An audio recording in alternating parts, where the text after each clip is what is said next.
Hello and welcome to episode number 4 of Prosperity by the Pint. I'm your host, certified financial planner, chartered financial consultant, certified investment management analyst, and self-proclaimed millennial money expert, Brice Carter. This week, I am joined by a very special guest, and we are going to be, as usual, talking about money, investing, business, life, and business success. Our special guest this week is a very good friend of mine and brand new father. Congratulations. Thank you. Ed Constable of the edconstable.com team and Fast Traction Media, among other enterprises. This week. America, baby. America. We're sharing a couple of beers this week. I'm having a Shorts Brew Sticky Icky American IPA. And you are? Sierra Nevada Tropical Torpedo Tropical IPA. Cheers. Cheers. It's not bad. All right. That's pretty good. I like that. Okay, so Ed is a real estate investor, realtor, entrepreneur, and self-made man, and I just want to dive right into it and get going on how you got started in real estate. Tell me about it. Start from the top. All right. So my start in real estate started at like age 5, 6, maybe even 2 or 3, where my dad was a real estate developer. And he started out in the painting business, so I drive around sitting shotgun with him every other weekend on all these different real estate development subdivisions, 10-acre parcels he subdivides and flip houses. So that's where I really got my start. And that's where I really found out I knew I wanted to be in real estate.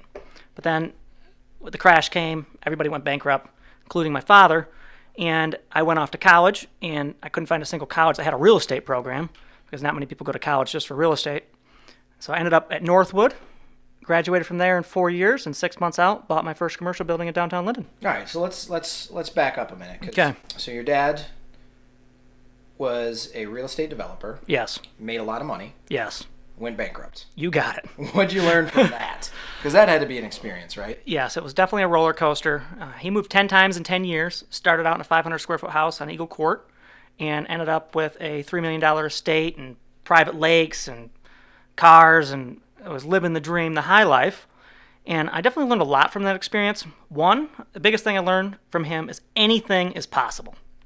He was a man of vision. Yes. Sometimes his vision was a little blindsided, apparently. Yes, and sometimes his morals could have been a little slanted, but to say the least. Yeah, well, that's... But I learned anything was possible, and another thing I learned is that, bad times do come, the markets do change, and you cannot be one-sided and have one source of income from that.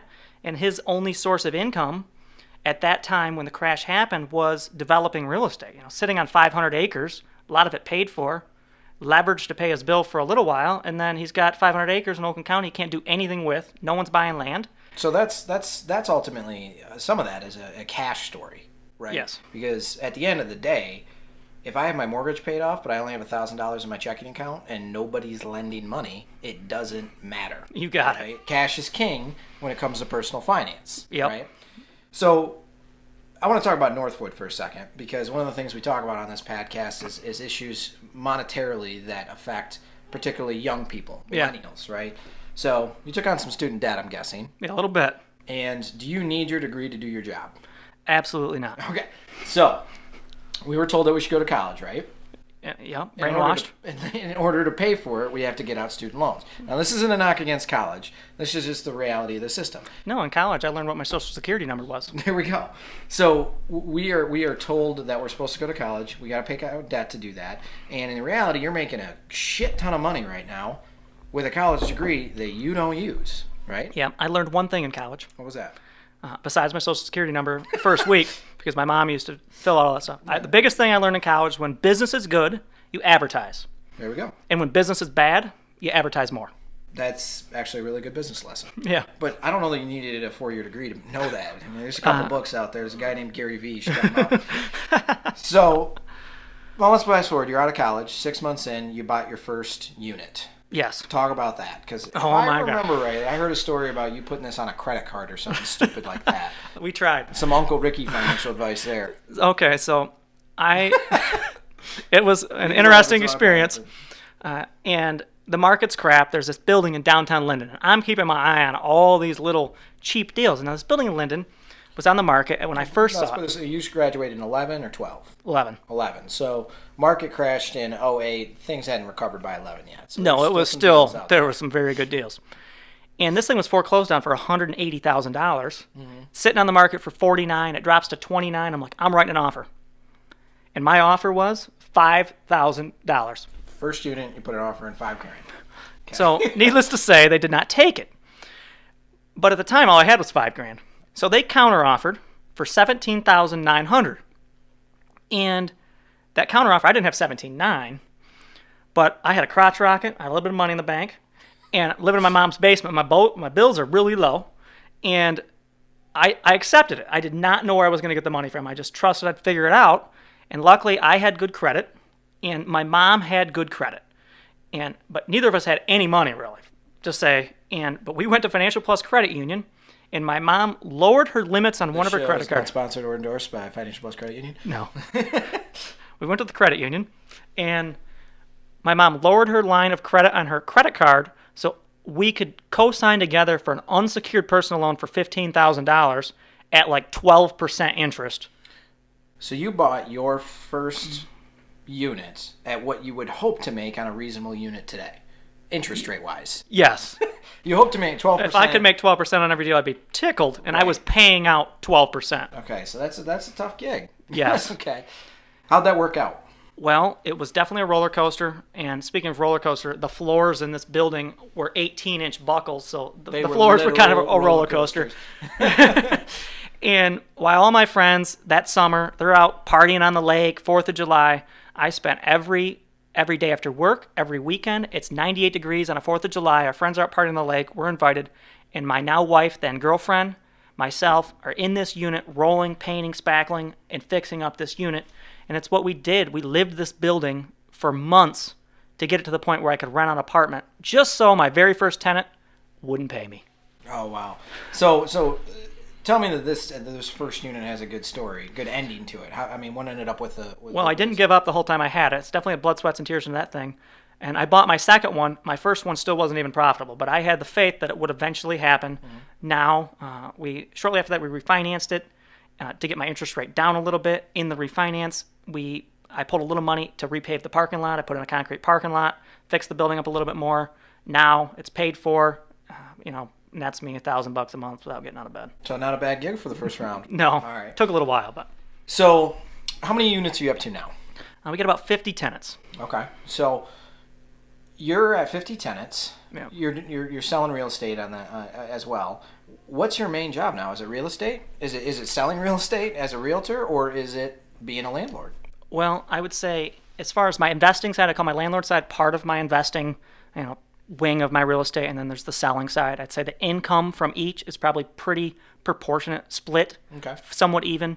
The real estate side, I met another very wealthy landlord one time, and he told me, because all I want to do is buy real estate, but it's like, how do you get the money to buy all this real estate? Right. You need the down payment. So he's like, this guy's name's Denny. He owned this big carpet distributor. Mm-hmm. And like, how did you get all your money to build all these things? Like, well, we built a business, and then we used the money from the business to buy the more real estate. Right. So you got to start from somewhere. Yeah. So my business is I sell real estate. Okay. With the money from my business, I invest it into real estate. Okay. So you have a pipeline there. Yes. Now I got to ask this as an investor myself. Do you worry about diversification there, because your day job, your business, is real estate, and your investment is real estate? So they're correlated. Absolutely. So if the real estate market crashes, not only your investments take a shit, yes, your business can take a sure shit too. It definitely can. How do you prepare for that? Well, I like to stick to what I know. Okay.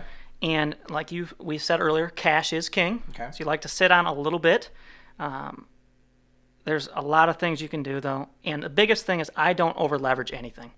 So I know a lot of people that have built their little mini real estate empires. They might own more units than me, but my cash flow at the end of the day is higher or the same, but my debt load's significantly less. So I buy a lot of things on short-term contracts or long-term contracts. And the end of that 5-year balloon, I used to worry about, how am I going to come up with the $17,000 to pay off this land contract? We just had one come up in Durand. We had $17,000, and I just said I could have went and refinanced for $80,000 on this building and put some money in my pocket, but I just paid it off, and now I've got one more piece of real estate sitting there that's paid for, so I'm not over leveraged on anything. So the risk mitigation is be under leveraged what you're able to. Mm-hmm. Cash is king. And at the end of the day, you have to realize the reality that you're living in, which is under diversified, right? So you got to be aware of those risks. So, all right, so you're at 50 units. Your day job, business, state business is real estate. Talk about that a little bit. So you had, if I remember right, I heard you had a pretty monster 17. So how many units did you sell? What was the dollar value? Break that down for me. Okay, so 16, we did right about $6 million. Okay. 17, we did $13 million. Okay, so if anybody's almost, not good at math, there, more than double. Yeah. And then this year we're going to finish right around $15 million. Okay, so sales. What do you attribute? Because this show isn't just about investing and things like that. It's also about business strategy, success, marketing. What do you attribute that success to? Hours in the day and growing in your business is one thing, and just investing in it and living in it. But what else? So I think one of the things that a lot of people need to do is, if you're not 100% happy with where you're at, it's hard to find where you need to be on your own. So sometimes the outside perspective that you pay for, so some kind of coaching makes a big difference. So you have a business coach then? Yes, I'm on my second one. Okay. First one wasn't cutting the cheese? But the first one definitely cut the cheese. The first one took me from $6 million to $13 million. Okay. You're looking for the coach that's going to take you from 13 to 30. You got it. So he kind of, and he saw it also. I plateaued with him. He got me as far as he really could get me. Mm-hmm. And then he passed the torch to this new guy. And the new guy, we're already implementing strategies for 2019 to we want to do 24 million in 19. Okay. So that's the goal. We have the benchmark set now. So what steps are you taking to get there? Even just this week, we've spent a lot of time. Other than, of course, being on the Prosperity by the Pint podcast, which, of course, is, ridiculous brought to your exposure. Brought to your sponsor, Financial Strategies Group. Yep. And probably a good time for a beer break. So, yeah, thank you. Again, the Shorts Brew Sticky Icky. This is what I'm drinking. This thing is freaking fantastic. Even if you don't really like IPAs, it's pretty mild. Finish is good. It's not very malty, and just a little bit of a hop kick. All right, well, this Torpedo Tropical IPA definitely does not have that kicky hop pine cone taste that you like. No? No, definitely mild. I've had that before. Do you actually taste the tropic in it? Absolutely not. No. There we go. All right, so there you go. There's the beers for the day. So we have the 2019 goals set. Talk to me about your team a little bit, because you're starting to build out and broaden your team and have some more people on there. It's not edconstable.com anymore. It's edconstable.com team. You got it. So the first coach, the very first meeting, I almost did not hire him because I got so much value out of that meeting. They helped me get on my own way to hire that first hourly employee. And this was in 16? Yes. When you were at $6 million in sales? Yes. And doing everything yourself? Everything myself. Okay. And then, so now I'm up to 3 hourlies. I have 2 buyer's agents on my team, and my 24 million that I want to do is excluding what they do. So that's a whole that's separate. Your personal sales. You're not counting their Yes. sales. There's some people that tend to count other people's sales into their sales, but that's fine. You don't make a whole lot of money on someone else's sales. Yeah, that's right. It's the piece of the pie. So one of our major things that we're focusing on this year to save time, the biggest thing we're focusing on is to save time. Right. So yesterday I had a big meeting. Today I had another meeting. And the whole focus of these meetings was... You mean team meetings? Team meetings. Team meetings. With different members of the team is the strategies, the systems that we put in place to save time. Right. So what can we automate in our business? So for example, like when we have an update... So because you want to go from, ultimately, if the goal next year is 24 million, yes. You want to go from 24 to 50 and stay at the same team size. Yeah, maybe hire one more employee, because every time...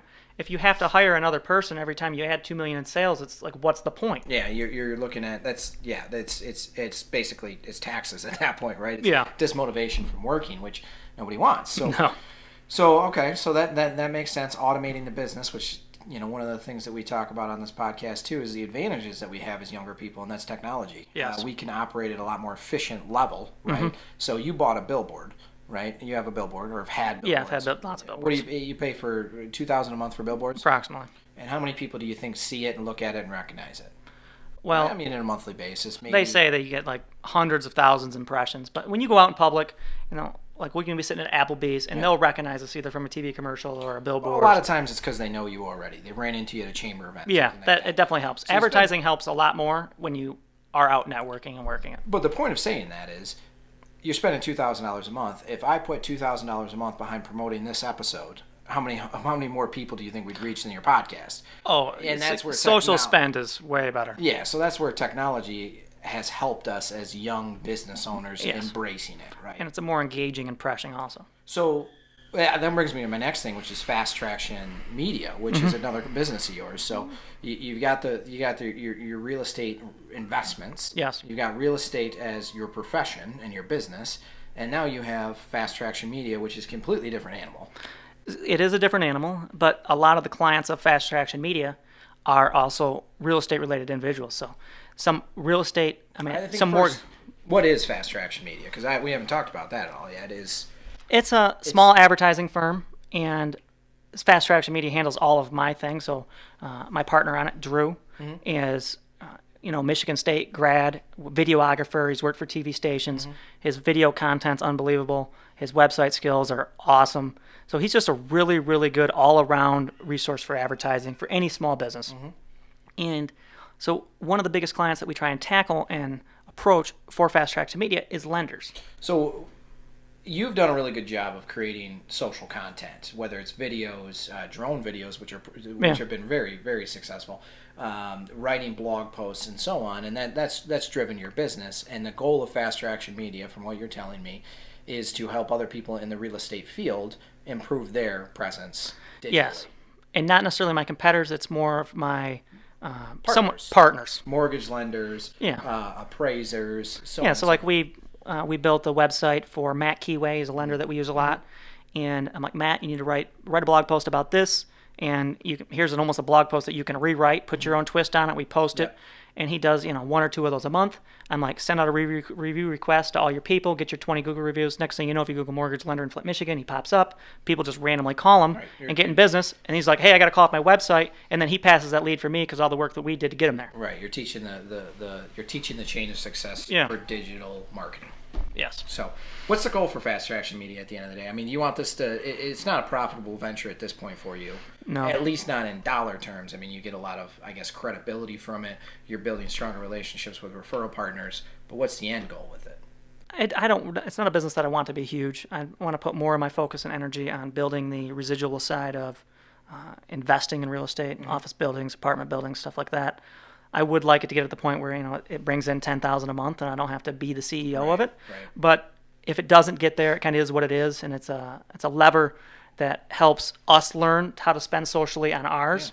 And instead of spending, say we spend $1,000 or $1,500 a month on social ads, we can spend $5,000 a month or $10,000 a month on social ads for other people also, and learn ways not only to increase their reach, but to increase our own. So I mean, there's ancillary benefits there, but I don't know. I would maybe look at it, because you're already getting some traction from it. It's already working really well for you. Maybe look at it as a diversifier for your real estate side of the income, because there's other firms. I mean, financial people.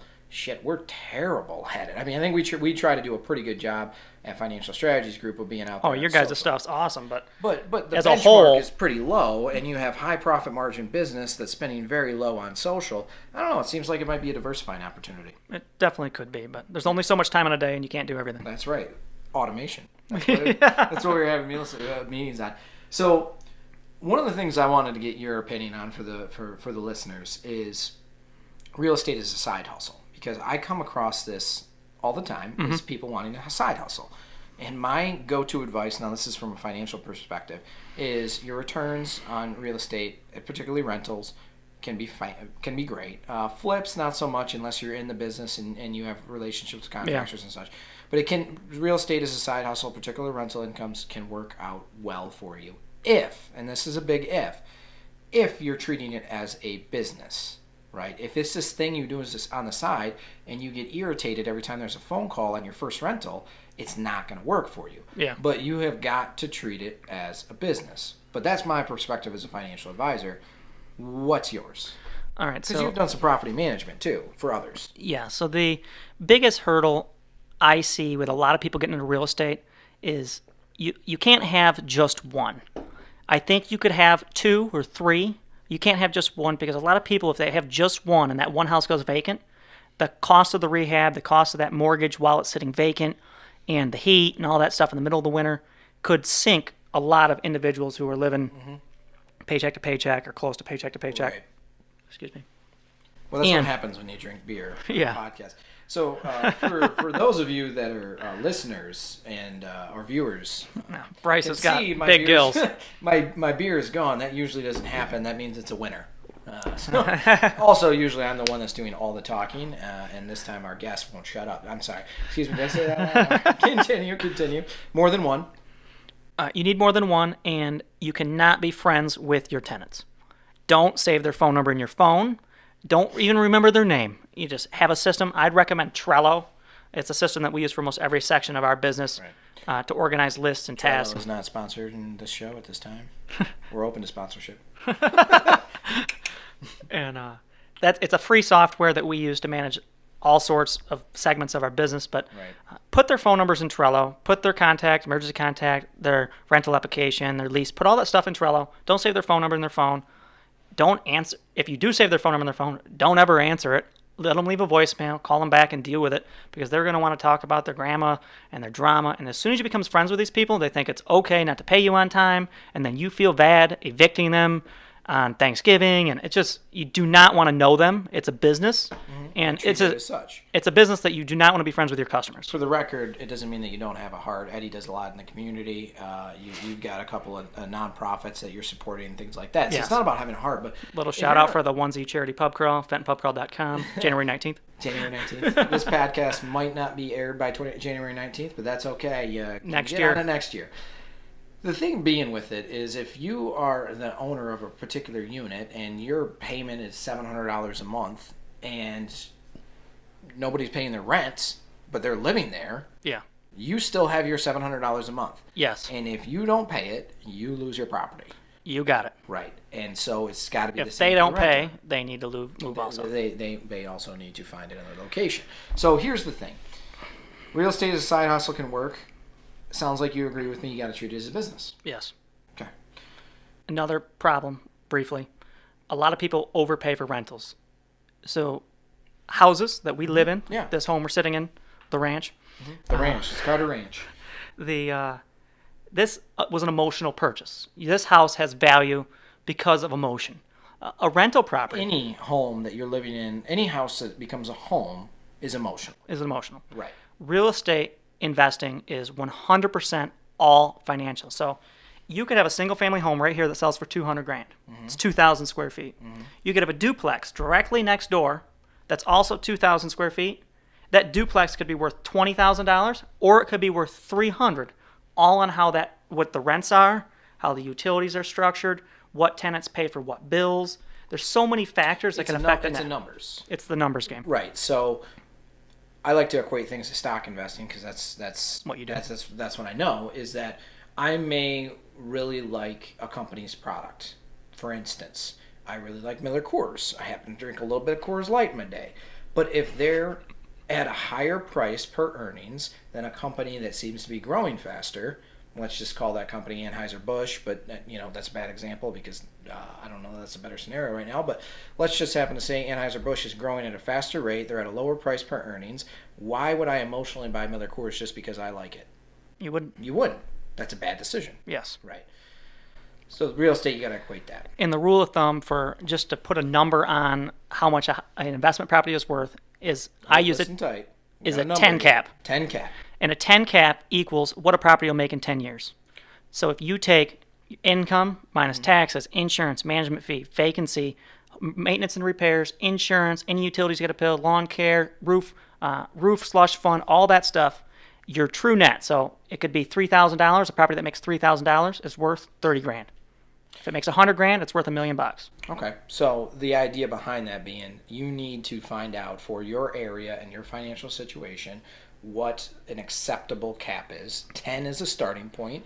In certain areas with tighter margins, it might be a little bit lower. Yeah. In It could be certain 7. areas, it could be a lot better. Yeah. But you need to establish that number and not be emotionally attached to a building. I always say there's exceptions to every rule, and that is, for instance, if I was buying a office building and I was going to sublet half of it, but I was going to use half of it for myself. That's different. That's different, right? So there's exceptions to every rule. So I'm probably going to wrap up the podcast now on a couple of different notes. I want to go with lessons learned in any particular industry or any particular investment. diversification matters. And that matters in the sense that you need to know when you're overexposed to risk. You need to take the steps to minimize that, whether that's holding cash, extra cash, being under-levered, buying different entities, whether that's stocks or rentals that are attached to different income sources. That's the investing side of this particular podcast. But the motivational side is, when it comes down to it, you can do whatever you want to do. This guy happened to choose to miss out on 4th of July parties at 21 years old in order to sand wood floors in a $17,000 commercial building, and that's where the start happened. Yep. And you didn't need a college degree to do that. How much did you take on student loans? I don't know, 30, 40 grand, something. $40,000. Twice as much as what the building costs was the piece of paper. I could own 2 of those buildings. And I don't want to tell anybody that if their dreams are to go to college and become an engineer, do it. But the thing is, you got to try stuff to know what you want to do. And so we're brainwashed to think that we need that college degree. We don't necessarily need that. And so at the end of the day, you need to try shit. You need to try shit like investing in real estate. You need to try shit like investing in stocks and seeing if something else out there is for you besides that college degree. Ed, do you want to add anything? I got one little interjection at the end of that. When he's saying try stuff, now it could be you jumping in and investing in real estate, or it could be you going and working for a property management company and getting an education while you're there. Well, it could be the college years, or it doesn't matter what age you are. Getting the education while you're there, you will learn more on the on-the-job training than you will in real life. And if you're going to go have a job, it just blows my mind the difference that these few little words here could make in a lot of people's lives. Right. So if you're a business owner, you show up early, you stay late. Typically. Yes. Early on, you show up early, you stay late. For your job, it should be no different. Because if you show up early to your job and you stay late and you go ask your supervisor, is there anything I can do for you before I leave? And you're his go-to guy. What makes you, if you're not like that at your job today, what makes you think that when you go get a job, or when you go out on your own and you're an entrepreneur, it makes you think that you're going to be any different that day than you are when you're then? It's all habits, and you got to build those habits of being early and staying late and going above and beyond while you're working for somebody. Suck it up and work hard. Yes. You got to work. I mean, it's work, right? Yes. So that's going to wrap up episode number 4 of Prosperity by the Pint. Check us out on Twitter, Facebook, and what's the other one, Ed? YouTube. We're also on the iTunes store. Prosperity by the Pint. Cheers.